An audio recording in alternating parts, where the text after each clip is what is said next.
Embroidery റിങ്ങിനെ എങ്ങനെയാണ് കേടാവാണ്ട് അല്ലെങ്കിൽ പൊട്ടി പോവാണ്ട് നമ്മൾ പ്രൊട്ടക്റ്റ് ചെയ്ത് വെക്കേണ്ടതെന്നാണ് നോക്കുന്നത്. അതിനായിട്ട് നമ്മൾ ഇതിപ്പോൾ 8 ഇഞ്ചിൻ്റെ എംബ്രോയ്ഡറി റിങ്ങാണ് എടുത്തേക്കുന്നത്. അപ്പോൾ ഇതിൻ്റെ ഇവിടെ പിടിച്ചുകൊണ്ട് ലൂസാക്കി കൊടുക്കുക. അപ്പോൾ ഉള്ളിലത്തെ റിങ്ങിനെ നമുക്ക് ഊരിയെടുക്കാനായിട്ട് പറ്റും. അങ്ങനെയാണ്. ഇത് 2 റിങ്ങാണ് ഉണ്ടാവുക. അപ്പോൾ ഇതിൽ നമുക്ക് വുഡനിലാണ് നമ്മൾ ചെയ്യുന്നത്. വുഡിൻ്റെ റിങ് ആണെങ്കിൽ നമുക്ക് കറക്റ്റായിട്ട് ക്ലോത്തൊക്കെ ടൈറ്റായി കിട്ടുള്ളൂ. അപ്പോൾ ഇതിൽ ശ്രദ്ധിച്ചാൽ നിങ്ങൾക്ക് കാണാൻ പറ്റും, ഇവിടെയൊക്കെ ജോയിനിങ് പാർട്ട് വരുന്നുണ്ട്, ഉള്ളിലൊക്കെ വരുന്നുണ്ട്. അപ്പോൾ അത് നമുക്ക് കുറച്ച് കഴിയുമ്പോൾ സ്പ്ലിറ്റായിട്ട് പോരാനായിട്ട് ചാൻസ് ഉണ്ട്. അപ്പോൾ അത് ഇല്ലാണ്ട് ഇരിക്കാൻ വേണ്ടിയിട്ട് നമ്മൾ ഇതുപോലെ മാസ്കിംഗ് ടാപ്പാണ് യൂസ് ചെയ്യുന്നത്. ഇങ്ങനത്തെ അത് വെച്ച് നമ്മൾ നന്നായിട്ട് റോൾ ചെയ്ത് കൊടുക്കുകയാണ് വേണ്ടത്. ഇങ്ങനെ ചരിച്ചുകൊണ്ട് റോൾ ചെയ്ത് കൊടുക്കാം. ടൈറ്റ് ചെയ്ത് ചെയ്യുക. അധികം ചുളിവുകളൊന്നും വരാത്ത രീതിയിൽ കൊടുക്കാനായിട്ട് ശ്രമിക്കുക കേട്ടോ. ഇങ്ങനെ ഓരോ ഭാഗവും നമ്മൾ നന്നായിട്ട് ഒട്ടിച്ചു കൊടുത്തുകൊണ്ട് തന്നെ പോവാം.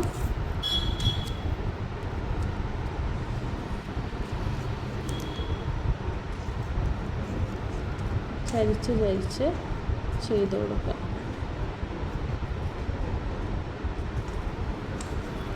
ഇത് നമ്മുടെ സെലോ ടാപ്പൊന്നും യൂസ് ചെയ്യരുത്, അത് പ്ലാസ്റ്റിക്കാണ്. അപ്പോൾ അത് ഭയങ്കരമായിട്ട് തെന്നും. അപ്പോൾ ഇങ്ങനെ ടൈറ്റായിട്ട് കിട്ടത്തില്ല ക്ലോത്ത്. ഇങ്ങനത്തെ പേപ്പർ മാസ്കിംഗ് ടാപ്പ് ഉണ്ടാവുമല്ലോ, അത് യൂസ് ചെയ്ത് വെച്ചാൽ മതി. അതാവുമ്പോൾ നന്നായിട്ട് ടൈറ്റായിട്ട് കിട്ടുകയും ചെയ്യും. ഇതിവിടെ സ്പ്ലിറ്റ് ആവാണ്ട് സേഫായിട്ട് ഇരിക്കുകയും ചെയ്യും. പിന്നെ ഇങ്ങനെ ചെയ്യുന്നത് വേറൊരു പർപ്പസും കൂടെ ഉണ്ട്. എന്താണെന്ന് വെച്ചാൽ നമ്മൾ ക്ലോത്ത് റിങ്ങിലിട്ട് ടൈറ്റ് ചെയ്യുമ്പോൾ നമുക്ക് തുണി ഡാമേജ് ആവാൻ നല്ല ചാൻസ് ഉണ്ട്. ക്ലോത്തിൽ നല്ല ക്രാക്ക് വരാനൊക്കെ ചാൻസ് ഉണ്ട്. അപ്പോൾ അതില്ലാണ്ടിരിക്കാൻ വേണ്ടിയിട്ടാണ് നമ്മൾ ഇങ്ങനെ ചെയ്യുന്നത് കേട്ടോ. നമുക്ക് ഉള്ളിലത്തെ റിങ്ങിലാണ് നമ്മൾ തുണി ടൈറ്റ് ചെയ്യുമ്പോൾ അധികം പ്രഷറും വരുന്നത് ഉള്ളിലത്തെ റിങ്ങിലേക്കാണ്. അപ്പോൾ ഇതിലത്തെ ഡാമേജുകൾ ഉണ്ടെങ്കിൽ, അതായത് ഇവിടെയൊക്കെ ഇങ്ങനെ ഒരു എന്താ പറയുക ഫിനിഷിങ് ഇല്ലാത്ത പോലെ ഇരിപ്പുണ്ടെങ്കിൽ അത് തുണിയിൽ കൊളുത്തി കീറാനായിട്ട് ചാൻസ് ഉണ്ട്. അപ്പോൾ അതും ഇങ്ങനെ ചെയ്യുന്നതുകൊണ്ട് അതും കൂടെ ഇല്ലാണ്ടായി കിട്ടും. പിന്നെ നമ്മൾ ക്ലോത്ത് വെച്ചും ഇങ്ങനെ ചെയ്യാം കേട്ടോ. കോട്ടൻ്റെ ക്ലോത്ത് വെച്ചിട്ട് നമുക്ക് ഒരു ഇത്രയും വീതിയിൽ ഏകദേശം 1 ഇഞ്ച് അല്ലെങ്കിൽ ഒരു 1.5 ഇഞ്ച് കനത്തിൽ നമ്മൾ വെട്ടിയെടുക്കുക. തുണി നീളത്തിൽ കട്ട് ചെയ്തെടുക്കുക. എന്നിട്ട് ഇങ്ങനെ ഒറ്റ ലെയർ നമുക്കിങ്ങനെ ചുറ്റി കൊടുക്കാനായിട്ട് പറ്റും. അപ്പോഴും ഇതുപോലെ തന്നെ നമുക്ക് നീറ്റായിട്ട് കിട്ടും. ഇതാകുമ്പോൾ തിക്നെസ് കുറഞ്ഞ് കിട്ടും. ക്ലോത്ത് ആകുമ്പോൾ കുറച്ചുകൂടെ തിക്നെസ് കൂടും. അപ്പോൾ ഈ ഒരു ഗ്യാപ്പിനേക്കാളും നമുക്ക് വിഡ്ത്ത് കൂടിപ്പോവും ഇതിലിട്ട് ടൈറ്റ് ചെയ്യുമ്പോഴേ. അപ്പോൾ നമുക്ക് സ്ക്രൂ മുറുക്കാനായിട്ട് കുറച്ച് ബുദ്ധിമുട്ടായിരിക്കും. ഇതിങ്ങനെ നന്നായിട്ട് 2 റിങ്ങിലും ചുറ്റാം കേട്ടോ. ഇങ്ങനെ ചുറ്റുമ്പോൾ നമുക്ക് രണ്ടിലും ചുറ്റാനായിട്ട് പറ്റും. ക്ലോത്ത് വെച്ച് ചെയ്യുമ്പോൾ നമുക്ക് 2 എണ്ണത്തിലും ചെയ്യാനായിട്ട് പറ്റത്തില്ല.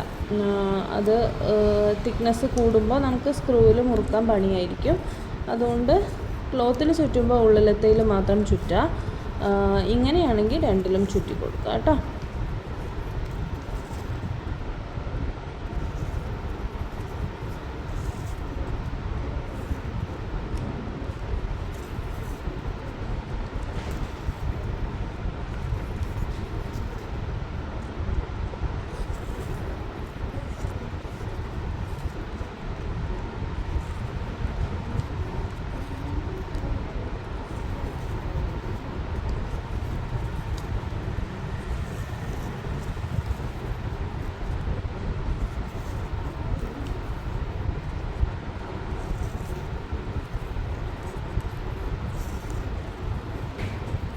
ഇത് കുറച്ച് കഴിയുമ്പോൾ നമ്മൾ അധികം യൂസ് ചെയ്ത് കഴിയുമ്പോൾ ഇങ്ങനെ അഴുകി വരാനായിട്ട് ചാൻസ് ഉണ്ട്. കളറ് നമ്മൾ കയ്യിൽ വരുന്ന വിയർപ്പിലും ഒക്കെ ചളി പിടിച്ച് അങ്ങനെ ഒരു കളറ് മാറാനായിട്ട് ചാൻസ് ഉണ്ട്. അപ്പോൾ നമ്മൾ ഇത് അഴിച്ചു കൊടുക്കുക, എന്നിട്ട് വേറെ ചുറ്റി കൊടുക്കുക.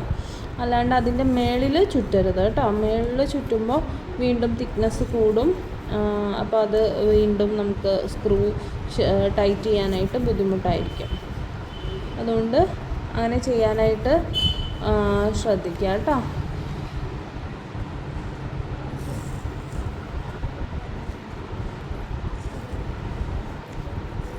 ഓക്കെ, ഇതിപ്പോൾ സ്റ്റാർട്ട് ചെയ്തെടുത്ത് എത്തിയിട്ടുണ്ട്. അവിടെ നമുക്ക് ഒന്നുകൂടെ എത്തിയിട്ട് ഒരേ കനത്തിൽ ചുറ്റണം കേട്ടോ, അല്ലെങ്കിലും നമുക്ക് ടൈറ്റ് ചെയ്യുമ്പോൾ തുണിയിൽ ടൈറ്റ് ചെയ്യുമ്പോൾ ബുദ്ധിമുട്ട് വരാനായിട്ട് ചാൻസ് ഉണ്ട്. ഇതാ സ്റ്റാർട്ടിങ്ങിൽ എത്തിയിട്ടുണ്ട്, നമ്മളവിടെ അവസാനിപ്പിച്ചു. ഇതുപോലെ നമുക്ക് മറ്റേ റിങ്ങും ചുറ്റിയെടുക്കാം, എന്നിട്ട് ലാസ്റ്റ് ഞാൻ കാണിക്കാം കേട്ടോ. ഇതിപ്പോൾ നമ്മൾ ചുറ്റി ഇതായി എൻഡിലെത്തിയിട്ടുണ്ട്. ഇവിടേക്ക് എത്തുമ്പം കുറച്ചൊരു പ്രയാസമാണ് നമുക്ക് ആ ഉള്ളിലോട്ട് സ്പ്രിങ്ങിലോട്ട് കയറ്റി ചുറ്റാനായിട്ട്. അപ്പോൾ നമ്മൾ കുറച്ചൊന്ന് നീട്ടിയെടുത്ത് കട്ട് ചെയ്ത് വിട്ടേക്കാം. എന്നിട്ട് നമ്മൾ ഒന്ന് ജസ്റ്റ് ഉള്ളിലോട്ടാക്കി കൊടുത്തേച്ചും ചുറ്റിയെടുക്കാം കേട്ടോ. ഓക്കെ, ഇപ്പോൾ കറക്റ്റായിട്ട് കിട്ടിയിട്ടുണ്ട്. നമ്മളിതൊന്ന് നന്നായിട്ട് ലൂസ് ചെയ്ത് കൊടുത്തേച്ചും, അഴിച്ചെടുക്കരുത്, ലൂസ് ചെയ്ത് കൊടുത്തേച്ചും വേണം ഇതിലോട്ട് ഇറക്കി കൊടുക്കാൻ. നമുക്ക് സേഫായിട്ട് അവിടെ നിന്നോളും. ഓക്കെ, എല്ലായിടത്തും ഒരുപോലെ ടൈറ്റായിട്ട് നിന്നോളും. ഇതാണ് എൻ്റെ ഫൈനൽ വരുന്നത്.